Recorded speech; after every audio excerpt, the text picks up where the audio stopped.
Welcome, Coaches Roundtable. I'm Ed Codi. Welcome our guest, Pittsburgh Post-Gazette sports writer and Steeler insider, Ray Fittipaldo. Ray, the draft is over. Every team in the NFL is excited about what they've done. Let's take a look at the Steelers. Give me your take. Let's start with their number one pick, Derek Harmon out of Oregon, the defensive tackle, and he could play really any of the positions on the defensive line. The sad story, he gets picked, excited, and then his mother passes away. Yeah. A sad story. He's a great kid. You just listen to him. You know that he is. So your thoughts on him being the Steelers' number one pick?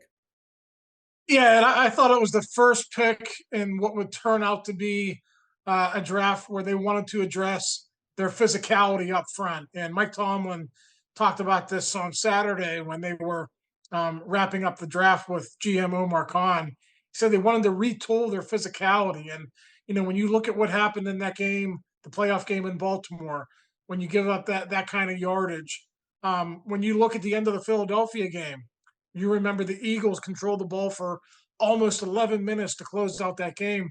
Those types of things really spur you on to address some of the issues that you're having. I think Harmon is a perfect fit for the Steelers defense.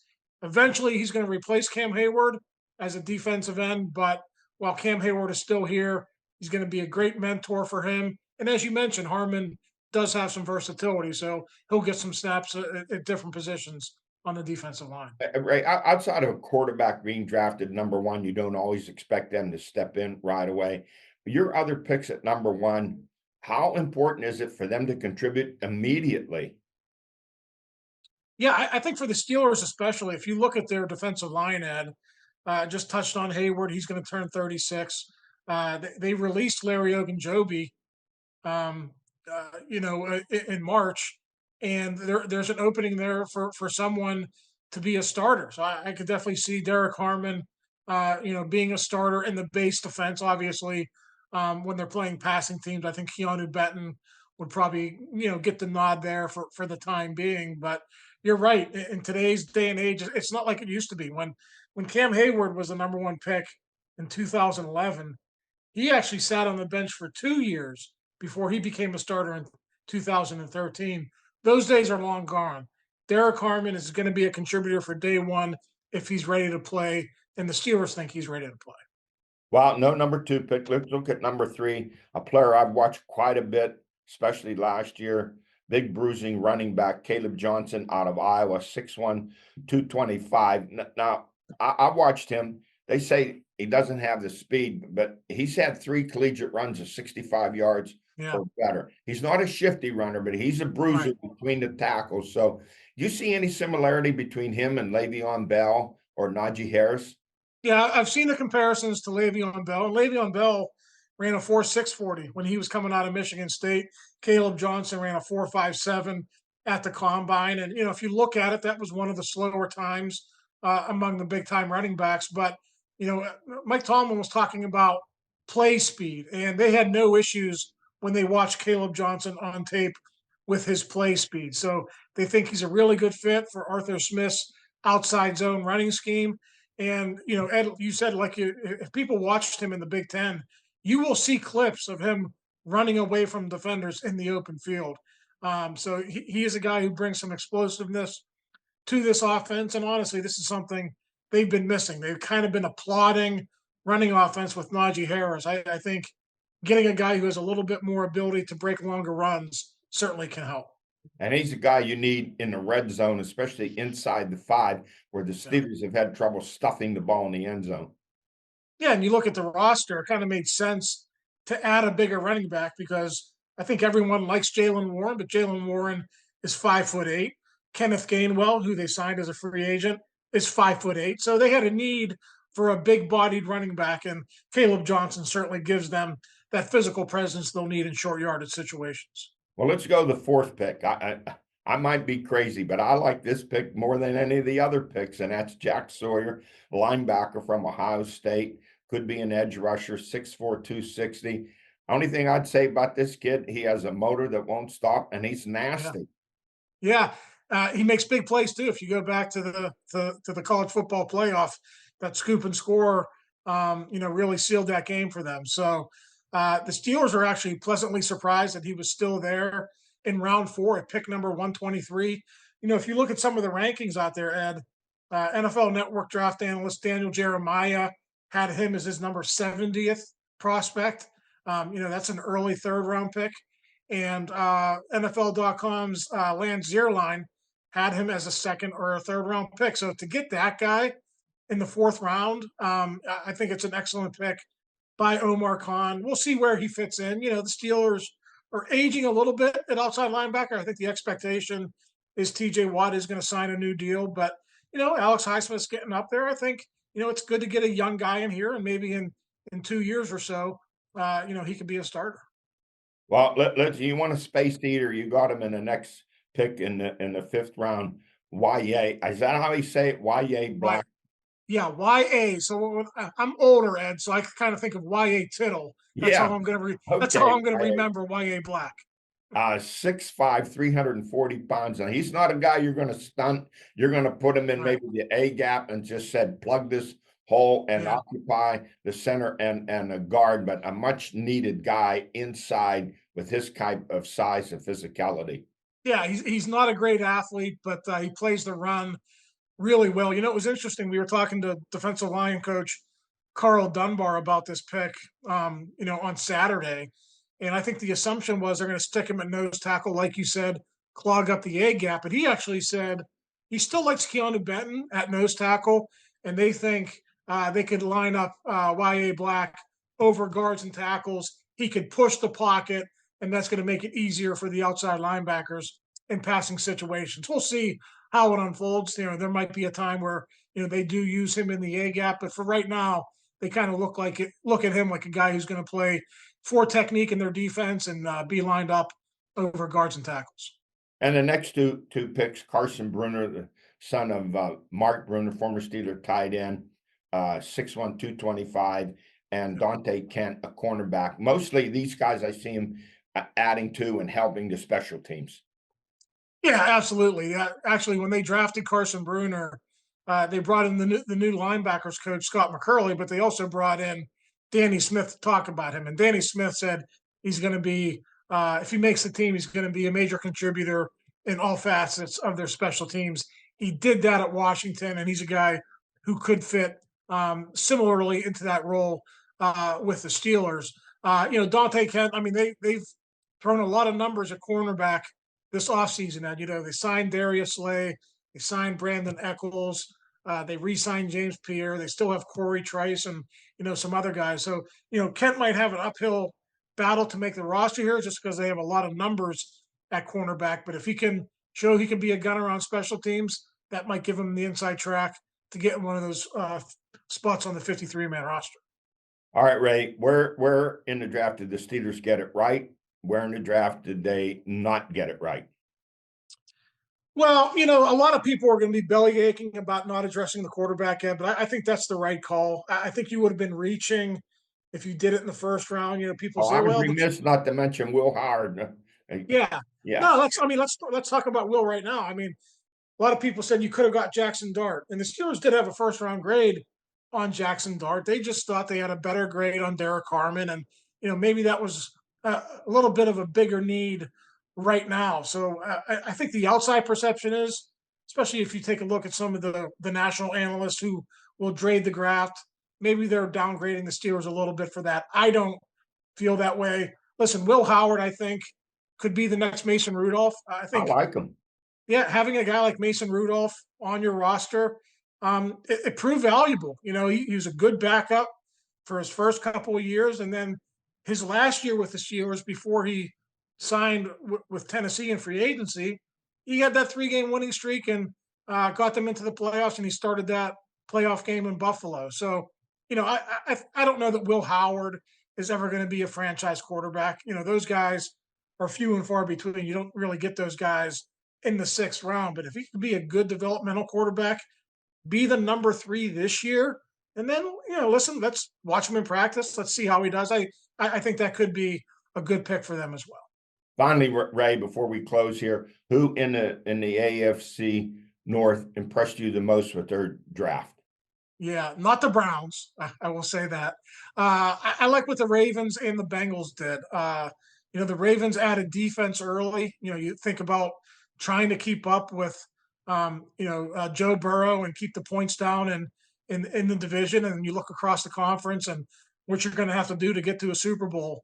Stopping Patrick Mahomes, right? Stopping Josh Allen. Those are the teams that the Ravens have fallen short against, and I think they wanted to fortify their defense to get them over the hump. And I know a lot of people are criticizing the Bengals a little bit, but I really like Shamar Stewart. He was their first pick. People say, well, he didn't produce sacks in college. That guy's a great athlete. And if he gets good coaching with the Bengals, I think he could end up being one of the better picks in this draft. He's kind of They like a get two boomer of the bust guy. better, and they got Yeah. two of the better linebackers.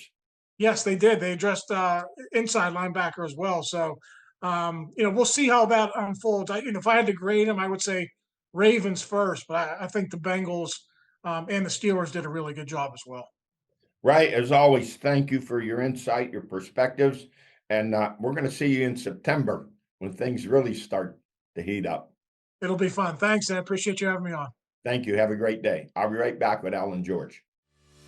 At Armstrong, our goal is delivering the best possible experience to our customers. We hold our work to high standards, and the safety of our employees, as well as the community, is essential.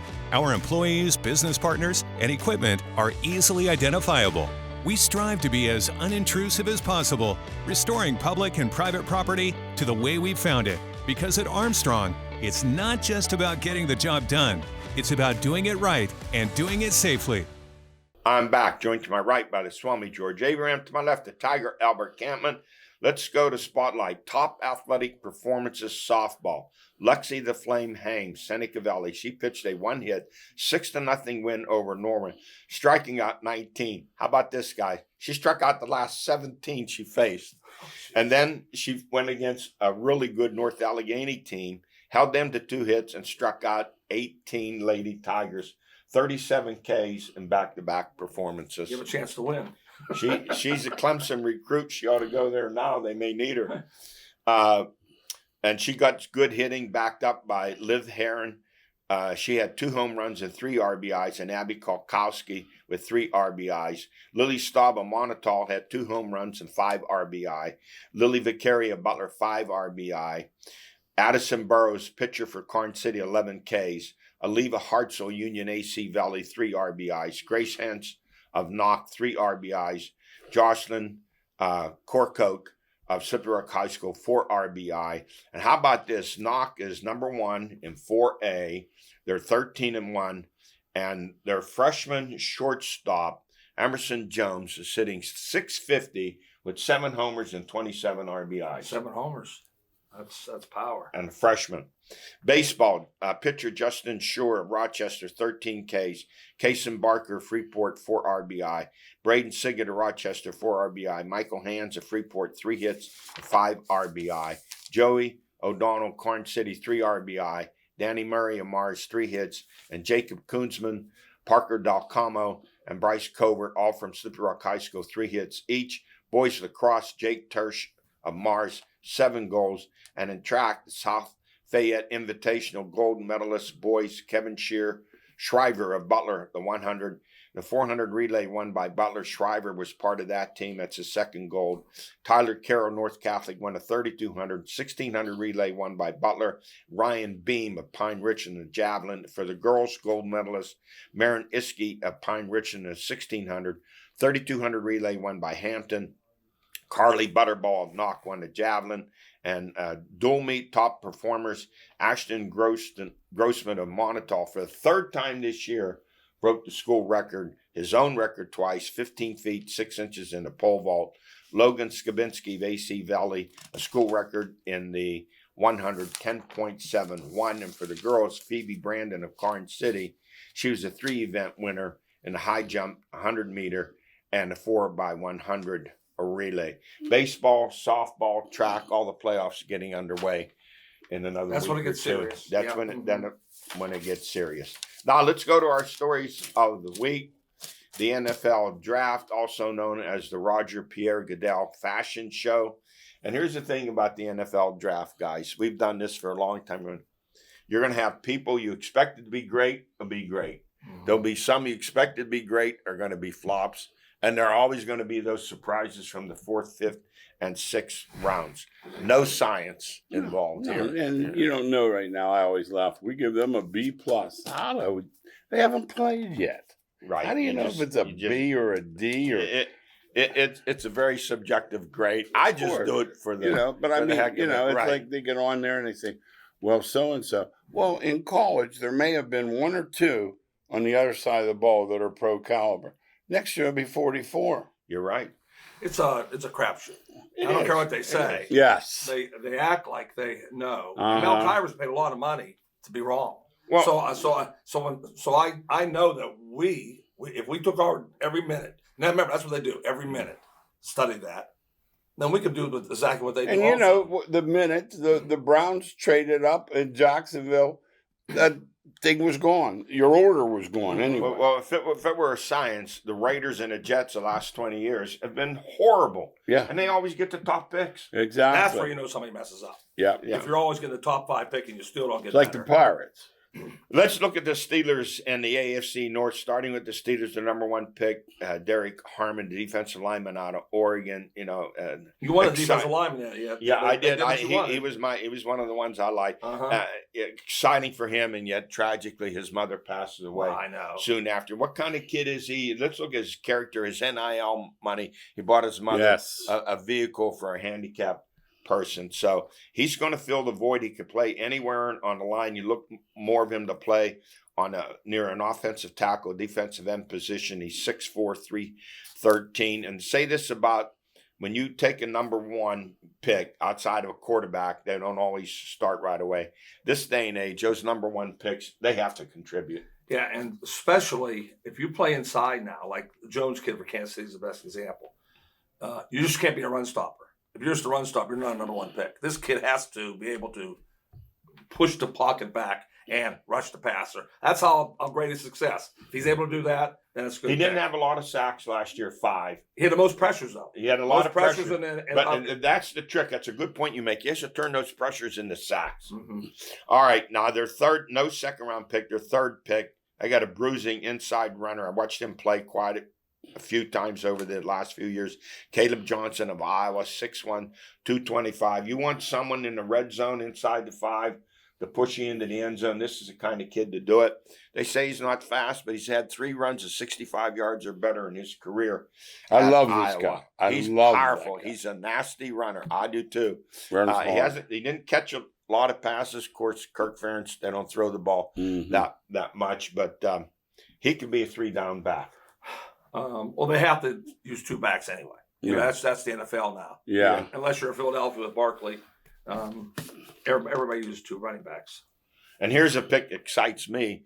I think is a steal in round 4 when they got linebacker Jack Sawyer out of Ohio State, 6'4", 260. He's just nasty, hard-nosed. Here's a good support backup for T.J. Watt. He doesn't have to play every down. This kid's a player. Yeah, he always makes big plays, as shown in the bowl. Yeah, so that's what you want. You want playmakers. You want guys to make big plays, and that's Sawyer's game. Yeah, that's a good point Albert had there. Albert had a guy a few years. He was a famous coach, great local coach, won several national championships. And Al said to him, he said, "Well, how can you tell?" He said, "I watched that film." What did he say? Al, 3 or makes 3 plays that stand out. No one else can make. Well, then they come up with another Iowa player in Y.A. I love Iowa players, by the way. Yeah, I do too. They're successful in the pros. The Iowa players are successful in the pros. Kittle, I'll take Kittle. They could take their Iowa uniforms right to Pittsburgh. Yeah, right. Y.A. Black, 6'5", 340. He is a space eater. He's an A-gap player. You're not looking for sacks for him. He's going to block and take 2 guys on a center and a guard, and to free up those linebackers. They got gouged by the Eagles last year in the running game. They got obliterated by the Ravens, 299 yards rushing. This is a step up physicality on the front for the Steelers.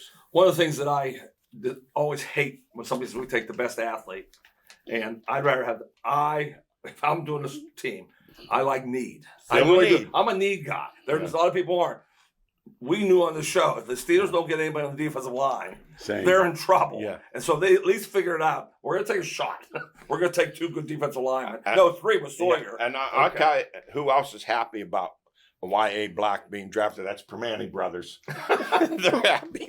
I'll tell you another got guy, him. Hayward. They might get an extra year out of Hayward because he doesn't have to Well, play come every on. down. Yeah. You know. Yep. And then in round 6, they took quarterback Will Hart, Ohio They State. had to take quarterback 6'4", somewhere. 235. He was 7th rated coming out. He had a great playoffs where he completed 72% of his pass. Little better runner than you would think. He has a good arm. I don't know this much. They talk about he winds up and has a long delivery. I don't know what that means. They don't either. I don't know what. Everyone throw the same in the NFL. Every quarterback. Isn't he one of those guys too? They had some called runs for him at Ohio State. He made some key runs in the Notre Dame 6'4", game. 230. Well, he's a big guy. So Okay. he's a developmental guy. He's going to be a backup for 2-3 years. Can he be a starter in the NFL? Time will tell. I don't know. I'm not. How do you know? Well, the one thing about this year's draft, there isn't a lot, and Moore is just good, but he's not great. Yeah. There's not a big difference between 6th round and 2nd round quarterbacks. Other years there is. Now, the other 2 players they took, Carson Bruner, a linebacker, son of former Steeler tight end Mark Bruner. He is going to contribute. Great genetics. He's going to contribute to the special teams backup. Well, Dad's a inside scout linebacker. for them. I didn't know that. I didn't know that either. Yeah. I didn't know that. And they got a punt return, a kick return to Dante Kent, cornerback, to help out there. Now, but just to throw out a grade, I give him a B for this reason. I wish they'd have taken another wide receiver and another offensive line. They just signed Woods though. Yeah. So Okay. if you're going to get a receiver, that's the way to do it. Go in a free agent and get somebody. But I felt they need a little more depth in that offensive line too.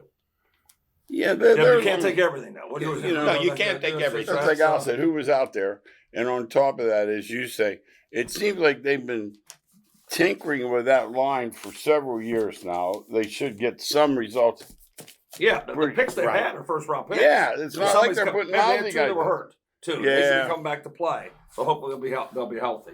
Now look at Baltimore. I tell you what, I thought they had an excellent draft, starting with safety Malaki Stark of Georgia to pair him back there with Kyle Hamilton, and then in their second round they got the 3rd rated linebacker edge rusher Mike Green coming out of Marshall, 6'3", 215 with 17 sacks. He's a nutcase. 17 You know, he sacks. reminds He's a me heck of a of player. the guy from Buffalo that had the big game against Ohio State, Mack.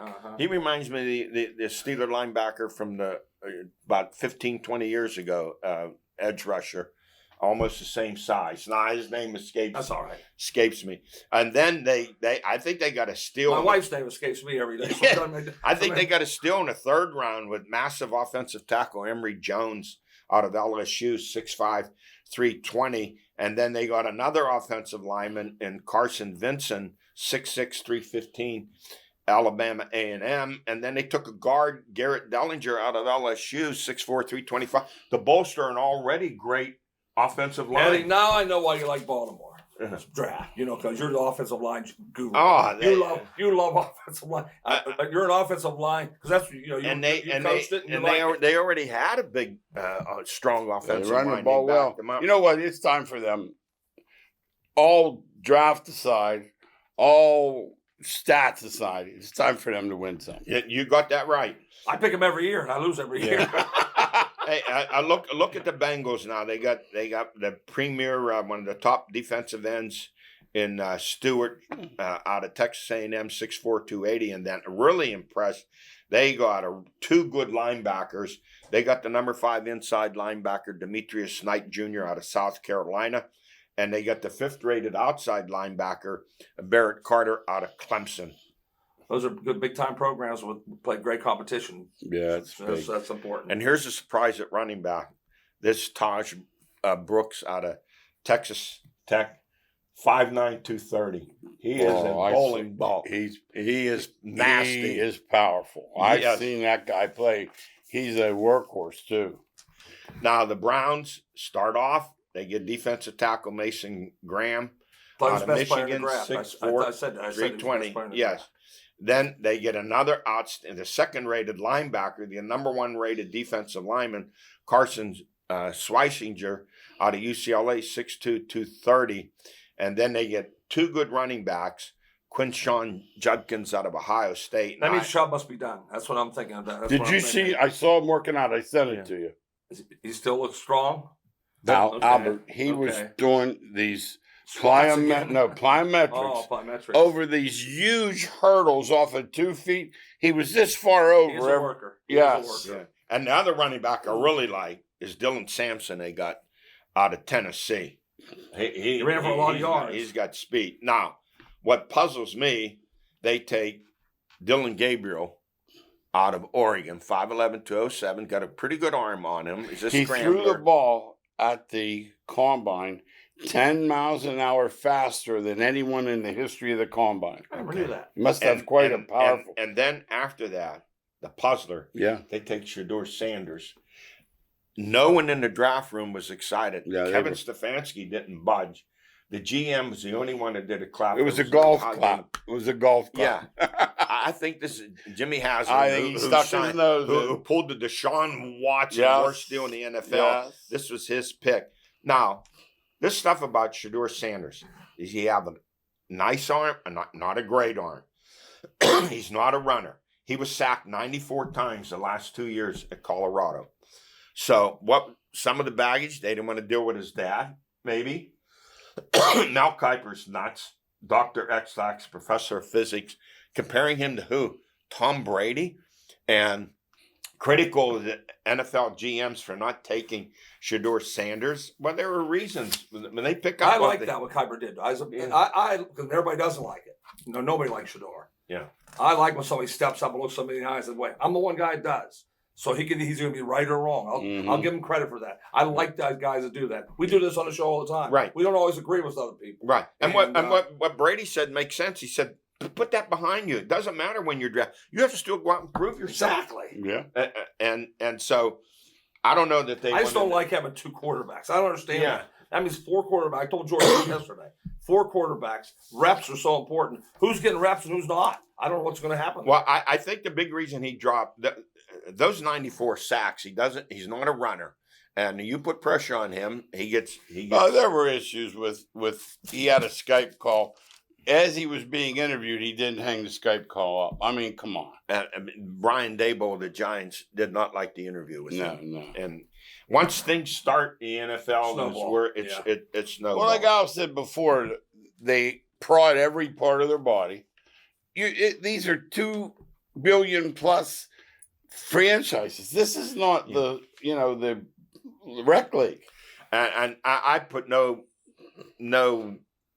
trust in Mel Kiper, what he says about any quarterback. I heard him say this about a player. He has a chance. Everybody has a chance. I hate when they say that. Really Oh, he said crazy. Jimmy Clausen would be a star, I hate when remember? they say Yeah, that. yeah, he said that, right. Hey, other teams that they give good grades to, we finish up here. Kansas City with an A, surprise. The Jaguars with an A, taking Travis Hunter. And Kansas City, they say, maybe got the best offensive lineman, Josh Simmons from Ohio State. And then the Raiders getting an A. Ashton Genty. Did you see him work out? It's Hercules. He's pretty working strong out. looking. Another Guys strong put guy, too. together. We will find out. One thing we'll find out down the road. Yes. We'll come back 3 years from now and say, well, that draft stinks or that's terrible. Yeah, he wasn't there. He's The not still people you there. thought were going to be Yeah, great, exactly. right? Others end up being surprises. That's just the way it runs. Hey, that's it for us. We've run out of time. We'll see you the next time.